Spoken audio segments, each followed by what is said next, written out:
Maybe a good practice, it's really worth digging in to get the proper mechanics on a side tilt. One big one is, I know I mentioned it, but it's still when I look around the room, a lot of you guys get really focused here, and this drops. None of this is gonna matter if my shoulder blades are both touching. Your hips will immediately come back, okay? Conversely, when I'm fighting someone and my shoulder's up, they'll try super hard to turn my hip back, but the shoulder leads, right? So most people are concerned when they're passing. I'm talking about both guard and passing at the same time right now. But most people when they're passing, they're more concerned about trying to turn the hip than they are the shoulder blades. The shoulder blades is much more important than the hip, right? So when I'm passing, I'm trying to beat the shoulder blades, not the hips, okay? Because if I'm like this here, and you're trying to turn this back, it's like, you can just see it. Like, it's like, but if I try to stay here and the shoulder blade's flat, your hips are just gonna get tossed easy, right? So that's actually the battle, is fighting the shoulder blades mostly, okay? So, again, to get better at this, you know, try to keep this elbow, the inside elbow, kind of high. I like to keep this up just because, okay? Because like often people try to knee cut or something, and if you leave this lazily low, it's like he doesn't even have a step to trap this, right? Just keeping it up here, now to trap this, he at least has to engage it, right? And it adds an extra, one little extra step, right? So I'm on the side tilt, pull your hips up a little. If your hips are on the floor, it's hard to like be, like, I can't do it. Just doing that little crunch, right? And I get all the body weight on this bone right here. I don't know if you guys can all feel that bone, but it's just like the side of your pelvis, okay? I think that's what it is, the side of your pelvis, right? So I try to balance on that. I use the elbow for like kind of an additional balance. I lift the feet up here, and this right shoulder blade is up. Sometimes my elbow can even touch the floor with the shoulder blade up if you need to, right? And one other thing that's really a good drill here is to hop to the other side.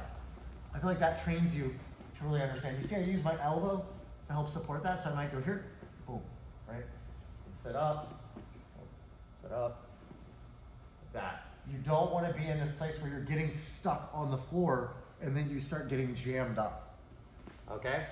So I know I already showed it, but it's really worth, if you guys took nothing away today, but just knowing how to properly side tilt and the idea that you need to keep space, that's like gold, right? I've trained almost 20 years. Like very few people I think are as OCD as I am about studying jiu-jitsu. And I've trained with so many world-class people. Like this was something that in the last like 2 years, I really majorly honed in on. And just was like a 300% improvement in my guard. So it is huge. You cannot work this enough, all right? Just conversely, in passing, then, am I understanding correctly then that biggest goal really anything's not the grips, not the, it's just getting like my hips and chest above your hips and chest, even if your legs are in the Correct, yeah, absolutely. So I'm not worried about putting the legs first, I just want to... 100%, yes. Oh. So the hard thing is like, I'm teaching very generally, right? Whereas normally I do like to teach specifically. So if we were say doing like a crab ride seminar, I'd be like, position A, he's like this, with this positioning we can do, and you can break it down like a system, right? With this topic, there's so many ways that when you enter the guard, he can have collar sleeve, double sleeve, daily heave with the ankle, daily heave with the pant leg, leg hug, under hug, there's like millions, right? So of all that calculations, right? But what I would say is that not every position that's chest over chest as a passer will be correct, but every correct position will be chest over chest.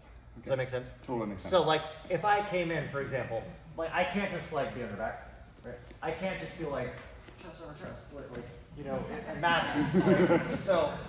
But it functions like a compass. Like if I say go north and it's that way, you don't walk into the wall, you go out the building first and then go, right? Yeah. So you're gonna have to, you will have to have context, but you will be able to self-solve a lot, right? Like if you know north, you'll be like, oh, well, there's a building here, I guess I could go out that building, and then that would, you know, you can self-solve a lot yourself. That's why I'm saying in one seminar, the best thing I can give you is that, because you'll self-solve a lot of your own issues. But of course, like say he's got double sleeve, right, with like a daily heave and a foot on the hip, double sleeve, with daily heave and a foot on the hip, right? So like if he's here, in this particular context, if I was like chest over chest, right, he would just throw me, right? Now, that still holds that he's getting rid of chest over chest, just instead of backing away, he's throwing me off him, right? But all the best positions though will be chest over chest, just when I have unraveled whatever thing is in the way, right? But I can assure you that if I'm in double sleeve, and just have the leg past the body and they'll heave up, right? Like me being back here is never gonna, the pass is never gonna be here, right? Now maybe I back up to try to get rid of something, but at some point I'm gonna have to get over, right? Now, things like that can occur. And you see now, I'm above, right? And he starts framing on me with his hands and stuff. You see my body weight's hitting his shoulder blades, and I'm starting to work in. So it's a broad general idea. You cannot just solve every issue with it. Understanding the guard portion is much easier though, because it's just defense. The passing, you have to learn to unravel all sorts of different grips. Does that make sense? 100%, yeah. Okay. Thank you. All right. So again, let's go back, and I just want you guys to focus on getting that side tilt and trying to learn how to kind of create that space backing up. Okay? All right, guys, let's go. 1, 2, 3.